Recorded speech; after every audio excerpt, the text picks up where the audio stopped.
Hi everybody, thank you for watching this video, and I want to start off by acknowledging that I haven't made a video following up on the part 3 and 4 of the C3 resin video that I was making.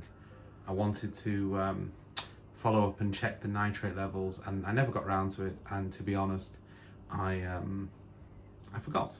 And what's happened is over time the tank has moved on and moved location into my new office / fish room. And what you're looking at here, the Roma 125, is actually the fish that were in the dual Rio tank in the original videos.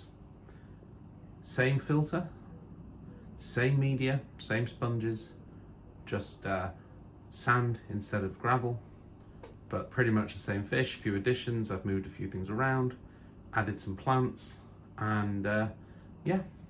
So this tank had a water change 2 or 3 days ago, and I moved the C3 resin pouches that were in there over to a tub of water so I can recharge them, and I'll show you about that in a bit.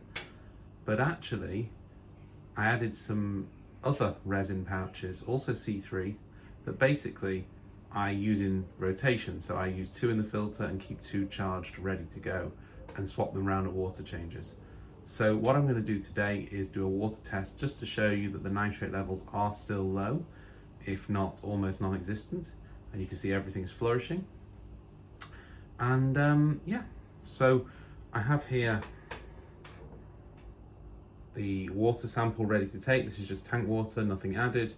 I'm now using the NT Labs test kit, much more reliable test results, and much more cost effective, and really does give a true nitrate test. And just to point out there, if anyone's wondering, I picked up the wrong test tube. So I've picked up the one for nitrite instead of nitrate, but the test tube it's used in doesn't matter. I wash them all thoroughly anyway in tap water and dry them out so there's no residue left. So I'm going to go ahead and do the test, and I'll come back to you with the results. Thanks. So on the subject of how to recharge the resin pouches, as you'll see here, there's 2 pouches that were in my canister filter. Pretty dirty, pretty murky, and they have been kept in water.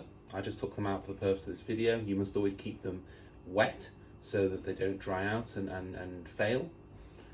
In this pot, I have boiling water with dishwasher salt, around about 200 grams of dishwasher salt. And as you can see, this is a 5-litre tub, so probably about 2 litres of water in there. I find this works. Put the salt in, give it a bit of a stir around, and then drop the pouches in the solution and give them a stir around. Use some planting scissors here. So I'll put my hands in boiling water.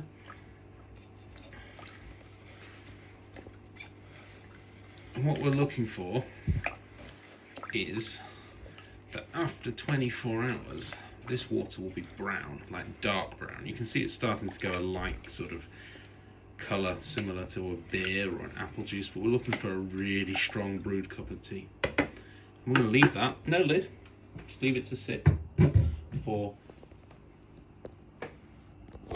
24 hours and we'll go from there. So that's how you recharge it. Once it's done, I take it out, wash it under the tap to get rid of the salt, and then keep it in RODI water. You could keep it in some dechlorinated tap water as well, doesn't really matter. I just have the RODI water, so I don't introduce any nitrates onto the clean resin, but just keep it wet in a tub of water until you're ready to use it. So I'm back now with the results of the nitrate test. This is the bottle, as you can see, totally clear. Might as well be regular tap water in there. Just going to hold it against the desk. You can see there's no pink tinge through the white desk. And if we come over here to the results of the nitrate test, you can see 0 ppm on the nitrates. That's using the C3 resin. It's pretty amazing stuff. I never have problems with algae. I never have problems with fish death. My live bearers are breeding well. You can see a little one there swimming around. They're all happy. Everything is good. And what I can also say to anyone wondering is that the C3 resin does not in any way change the TDS of the water. It doesn't change the pH, the KH or the GH. It just takes care of nitrates and does a really good job of it. So big shout out to Countryside Aquatics. And to be honest, as long as you keep treating it well and keep recharging the resin as you would, and don't leave it too long, it's going to be absolutely fine. Also worth noting, this tank is a nicely stocked tank. It might look like a load of small live bearers, but there is a pretty big selection of plecos in there. They are dirty and they produce a lot of waste. So this tank is running really well with a nice stock. It's running on an All Pond Solutions filter. Let me just show you very quickly.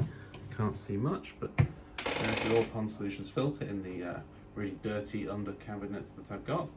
In there are sponges, C-Chem matrix, and the C3 resin pouches. And then what I do is I pack white filter floss around the resin pouches to polish the water. So this is my tank. These are the results. I'm really happy with it and wouldn't set up a tank without using it. Thanks for watching.